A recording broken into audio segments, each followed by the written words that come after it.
Meu nome é Israel Sena, eu sou doutor em Ciências da Educação, psicólogo, psicanalista. Vou discutir, resumidamente, algumas ideias sobre as contradições do ensino híbrido e o rechaço à palavra professoral. Bom, essa discussão, ela está centrada em um debate maior que tem a ver com a mercantilização do ensino superior no Brasil, com a educação superior no Brasil.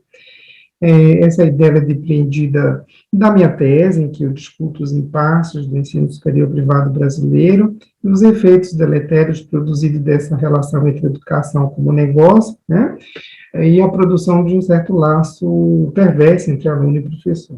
Então, essa mercantilização da educação, ela tem transformado o ensino em um grande mercado lucrativo.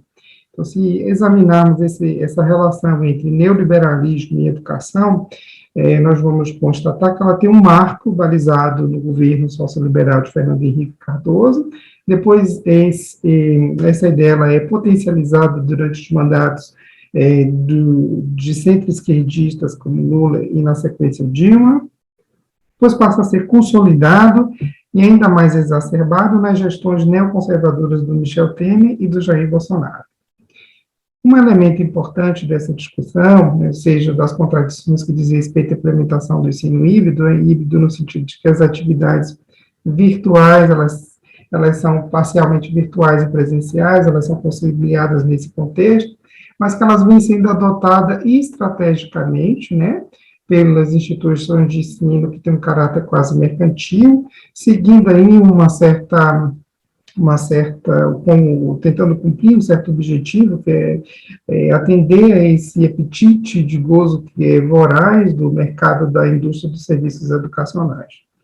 Ou seja, essa conversa, esse diálogo, esse debate sobre o triunfo da virtualidade, que tem a ver um pouco com a discussão sobre o paradigma auto-institucional, né, porque as instituições usam um pouco desses artifícios, né, para falar um pouco do que a cultura digital nesse paradigma, o aluno, ele é o único responsável em gerenciar seu tempo, sua formação, ou seja, se customiza esse conhecimento, o ensino acaba sendo reduzido nesse contexto a um acompanhamento burocrático. Então, se a gente localiza, do ponto de vista do debate da mercantilização da educação superior, essa discussão sobre a educação como negócio e como se dá a incidência do ensino híbrido, a gente localiza que nós localizamos que em 2004 houve uma portaria publicada pelo Ministério da Educação que liberou 20% das disciplinas que passariam a serem disponibilizadas no formato semipresencial.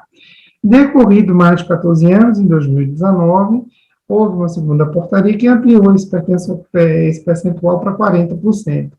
Então, nesse sentido, que se pode depreender e analisar, né, nos estudos feitos, por exemplo, pelo Sindicato Nacional de Professores de Instituições de Ensino Superior, o ANDES, ele mostra que essas medidas governamentais, né, que ampliou o formato do ensino sempre presencial, gerou uma série de incertezas, também produziu sofrimento, vem produzindo mal-estar docente, além da demissão de professores, especialmente aqueles professores que têm contratos mais precários, que são horistas e que dependem dessas horas que são calculadas no trabalho, né, com tempo parcial.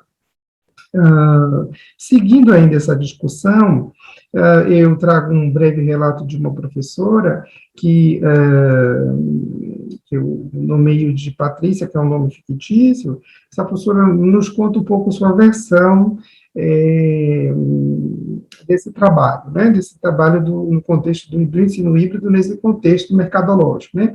Ela vai dizer que os currículos são afunilados para responder às demandas, o assunto vem engessado, ele já vem pronto, a gente tem que enfiar esse assunto na cabeça do aluno, o professor não tem o direito de fazer, por exemplo, uma aula, e ela diz ainda, eu observo que os alunos assistem os vídeos, mas voltam cheios de dúvidas. Então, a instituição pegou uma disciplina complexa e colocou no modo virtual. Então, ela pergunta, pode uma coisa dessa? Ainda mais, ela contrata a professora como uma tutora presencial, porque os meninos, os alunos, não estavam entendendo nada.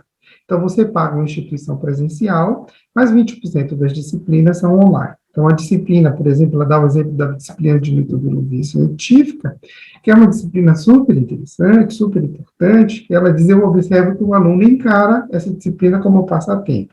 Então, ele fica enchendo o currículo. Por outro lado, ela faz também uma avaliação positiva de que há disciplinas nesse formato que são boas, mas os alunos não entendem o assunto. Em suma, podemos dizer que há um certo discurso, né, o discurso da tecnologia, que trata-se de um discurso que se torna para aquele que o enuncia, nesse caso o professor, a referência, o suporte de sua posição subjetiva, né? Seja quando a professora diz que o assunto vem engessado, por exemplo, o assunto vem pronto, né? E o assunto deve ser transmitido diretamente, sem criticidade.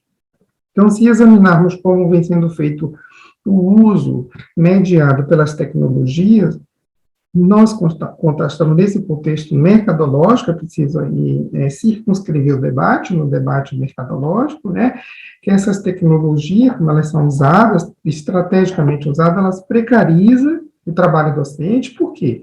Ela prescinde do professor, né, ao passo que também o objetifica e o expropria do seu lugar de enunciação. Essa é a ideia que eu proponho. Então, em suma, nas considerações que eu proponho, é que o discurso da tecnologia propõe um saber que ele é pré-determinado, portanto, é um saber que deve ser disseminado como informação. Por outro lado, esse modo de transmissão de conhecimento, ele rechaça também a qualidade da experiência, né, entre mestres e discípulos, entre alunos e professores, uma vez que o professor, ele não se enuncia, né, no sentido de que pode tomar a palavra a partir também da sua condição de sujeito desejante, né, mas ele é enunciado por esses saberes, né, pelos saberes que são produzidos em séries. Então, podemos concluir também que a incidência do discurso tecnológico na formação acadêmica profissional, ela cria enunciados que acabam se tornando um suporte discursivo e significantes mestres, no sentido psicanalítico do termo, né, pelos quais os docentes também acabam se alienando, né, embora eles também tenham um ganho secundário desse modo de produção discursiva. Então, enfim, em suma, o professor também ele encontra-se nesse contexto da educação como um negócio, ele se encontra descentrado, né, nesse processo de centração, porque o ato de aprender, ele se dá por uma relação de consumo de informações, ou seja, ele também acaba sendo reforçado por uma observação, ou seja, cada um no modelo autoinstrucional aprende sem mestre, aprende sem sanção, aprende também sem medo e aprende sem risco.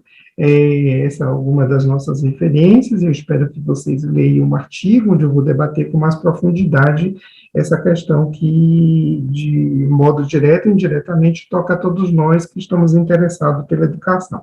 Muito obrigada.